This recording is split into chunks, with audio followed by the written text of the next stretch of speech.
হার দিয়ে টুর্নামেন্ট শুরু করা ডাম্বুলা সিক্সার্স হেরে গেছে নিজেদের দ্বিতীয় ম্যাচেও। তবে দল হারলেও নিজের কাজটা ঠিকভাবেই করেছেন বাংলাদেশি পেসার মুস্তাফিজুর রহমান।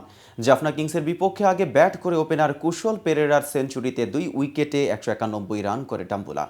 জবাব দিতে নেমে ইনিংসের শেষ বলে ৬ মেরে জয় পায় জাফনা। ৪ উইকেটের হারে এলপিএলের এবারের আসরে পয়েন্ট টেবিলের তলানিতেই পড়ে রইল মোহাম্মদ নবীর দল। বিস্তারিত থাকছে প্রতিবেদনের সাথে আছে আমি মেহেদি হাসান। দল হারলেও বল হাতে এদিন উজ্জ্বল ছিলেন মুস্তাফিজ। ৪ ওভারে ৩০ রান দিয়ে ২ উইকেট নেন তিনি। তবে ব্যাটিংয়ের সুযোগ পাননি বাংলাদেশি আরেক ক্রিকেটার তৌহিদ হৃদয়। ফিল্ডিংয়ে অবশ্য পয়েন্ট অঞ্চল থেকে সরাসরি থ্রোতে ধনঞ্জয়া ডি সিলভাকে রান আউট করেন তিনি। পাল্লেকেলেতে টস হেরে ব্যাট করতে নেমে শুরুটা ভালো হয়নি ডাম্বুলার। ইনিংসের চতুর্থ ওভারে দলীয় ১৮ রানের সময় আউট হন ওপেনার দানুশকা গুনাথিলাকা। ১১ বলে ৯ রান করেন তিনি। এরপর দ্বিতীয় উইকেটে নুয়ানিন্দু ফান্দার্দোর সঙ্গে ১০৮ রানের জুটি গড়েন পেরেরা। নুয়ানিন্দু ফেরেন ৪০ রান করে। এরপর মার্ক চ্যাপম্যানের সঙ্গে অবিচ্ছেদ্য ৬৫ রানের জুটিতে সেঞ্চুরি তুলে নেন পেরেরা। ৫২ বলে ১০২ রানে অপরাজিত থাকেন তিনি। চ্যাপম্যান অপরাজিত থাকেন ২৩ বলে ৩৩ রানে। জবাব দিতে নেমে শুরুটা ভালো হয়নি জাফনার। পাওয়ার প্লেতে ৩৭ রান তুলতেই ৩ উইকেট হারায় দলটি।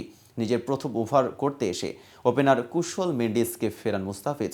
এরপর ইনিংসের ১৭তম ওভারে চারিথ আশালঙ্কাকে আউট করেন এই বাঁহাতি পেসার। মাঝে আফিজকা ফান্দার্দোর ৩৪ বলে ৮০ ও আশালঙ্কার ৩৬ বলে ৫০ রানের ঝড়ে এলোমেলো হয়ে যায় ডাম্বুলার বোলিং বিভাগ। ইনিংসের ১৯তম ওভারে তৌহিদের অসাধারণ এক থ্রোতে ধনঞ্জয়াকে রান আউট করলেও হার এড়াতে পারেনি ডাম্বুলা।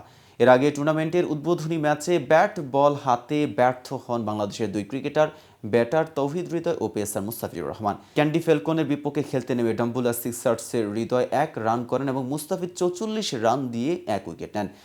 ২ বাংলাদেশি ব্যর্থতার ম্যাচে ক্যান্ডির কাছে ৬ উইকেটে হারে হৃদয় মুস্তাফিজের ডাম্বুলা।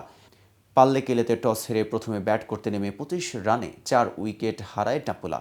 ৪ নম্বরে নেমে ২ বলে ১ রান করে ক্যান্ডির পেসার দাসুন সানাকার শিকার হন হৃদয়। পঞ্চম উইকেটে নিউজিল্যান্ডের মার্ক চ্যাপম্যান ও চামিন্দু বিক্রমাসিংহের ৯৯ বলে অবিচ্ছেদ্য ১৫৪ রানের জুটিতে ২০ ওভারে ৪ উইকেটে ১৭৯ রানের লড়াকু সংগ্রহ পায় ডাম্বুলা সিক্সার্স। চ্যাপম্যান ৯১ ও বিক্রমাসিংহে ৬২ রান করেন। ১৮০ রানের টার্গেটে ১৬ বল বাকি রেখে স্পর্শ করে ফেলে ক্যান্ডি। দলের পক্ষে দীনেশ চান্ডিমাল ৪০ বলে সর্বোচ্চ ৬৫ রান করেন। তো ভিউয়ার্স, ভিডিওটি সম্পর্কে কোনো মতামত থাকলে কমেন্টস করে জানাতে পারেন। আর নিয়মিত ক্রিকেট আপডেট পেতে কেটিভি ক্রিকেটের সাথেই থাকুন।